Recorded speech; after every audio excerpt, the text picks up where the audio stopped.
Praise the lord. ప్రభునామమునకు స్తోత్రములు కలుగునుగాక. ఈరోజు పాఠ్యాంశము కీర్తనల గ్రంథము 91వ అధ్యాయములో నుండి ధ్యానించుకుందాము. ఏ తెగులును నీ గుడారమును సమీపించదు. ఆమెన్. మన గుడారములు అనగా మన ఇళ్ళు, మన శరీరములు ఏ విధమైనటువంటి రోగము తెగులు తాకకుండా, మరణము మనకు సంభవించకుండా మనలను కాపాడే దేవునిగా ప్రభు అయిన క్రీస్తు వారు ఉన్నారు. వాగ్దానము చేసి ఉన్నారు. మాట తప్పని దేవుడు, మనకు ఏ అపాయము రాకుండా కాపాడే దేవుడు. మన మార్గములన్నిటిలో ప్రభు అయిన క్రీస్తు వారు మనలను కాపాడుటకు తన దూతలకు ఆజ్ఞాపించి మనలను ఎత్తి పట్టుకునే దేవునిగా ఉన్నాడు. మన ప్రక్క 1000 మంది పడినను, మన కుడి పక్క 10,000 మంది కూలినను, అట్టి మరణము అపాయము మన యొద్దకు రాకుండా మనలను సంరక్షించే దేవునిగా ఉన్నాడు.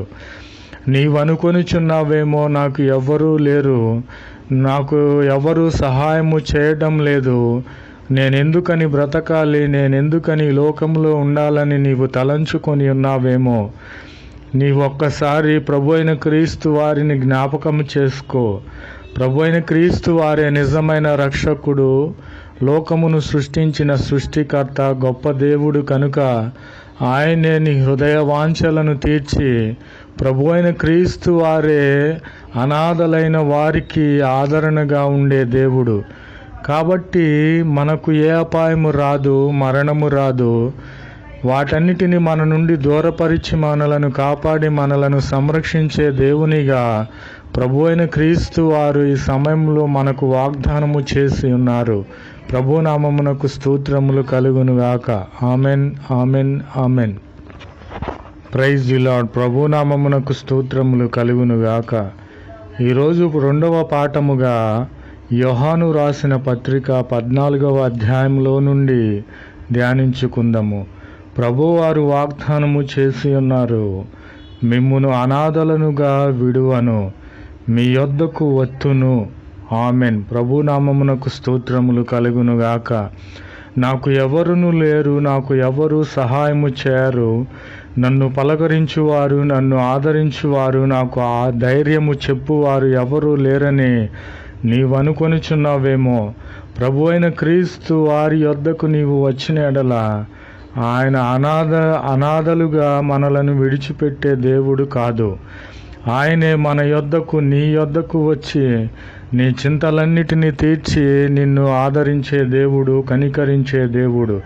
కాబట్టి ప్రభు అయిన క్రీస్తు వారు నీ కలిగి ఉన్నవారు అనాథులు ఏమాత్రము కాదు. ప్రభు అయిన క్రీస్తు వారే లోకరక్షకుడు, లోకమును సృష్టించిన సృష్టికర్త. ఆయనే మన యొద్దకు, నీ యొద్దకు వచ్చినప్పుడు నీకు భయం ఎందుకు? జీవితము మీద విరక్తి చెంది ఉన్నావా?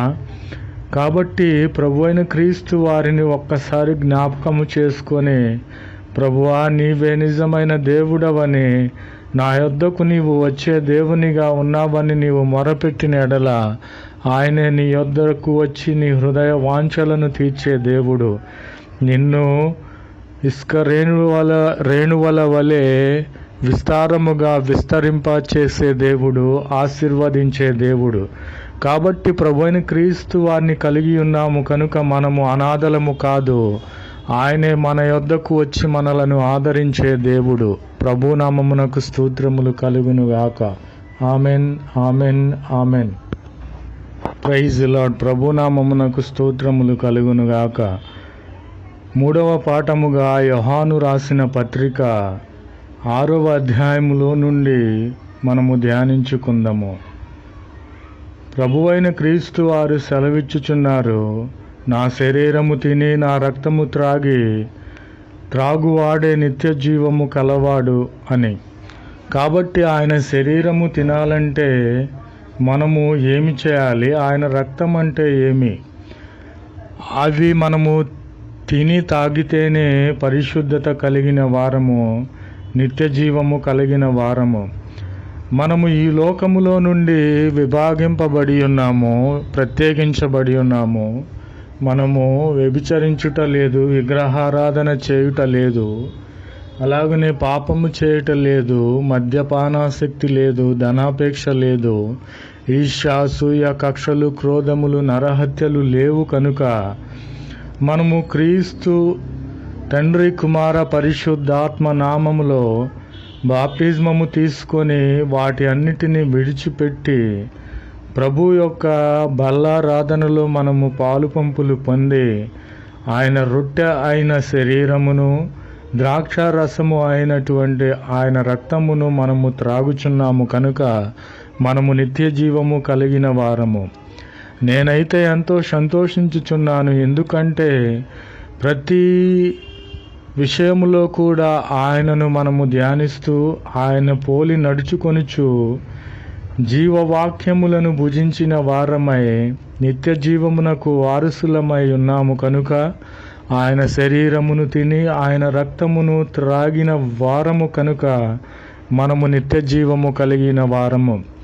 కాబట్టి మనము ప్రతి ఒక్కరము కూడా పరిశీలించుకోవాలి.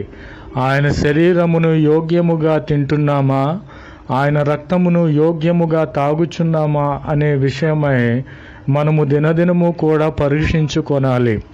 ప్రకటన గ్రంథము 2వ అధ్యాయము 5వ వచనములో ప్రభు అయిన క్రీస్తు వారు సెలవిచ్చుచున్నారు, నీవు ఏ స్థితిలో నుండి పడిపోయావో ఆ స్థితిని జ్ఞాపకము చేసుకొని మరలా మారు మనసు పొందుము. లేని ఎడల దీపస్తంభమును నీ యొద్ద నుండి తీసివేసి వేరొక వానికిస్తానని ప్రభు అయిన క్రీస్తు వారు సెలవిచ్చుచున్నారు. కాబట్టి ప్రభు యొక్క ఆత్మను మనకు దీపముగా పెట్టి ఉన్నాడు. కనుక అట్టి దీపమును మనము కాపాడుకోవాలి. మనలో నుండి ప్రభువుకి అయిష్టమైనవి ప్రతిదీ తొలగించుకొని ఆయనను పోలి జీవించాలని ప్రభు నామములో మిమ్ములను వేడుకొనుచున్నాను. ప్రభు నామమునకు స్తోత్రములు కలుగునుగాక. Amen, amen, amen.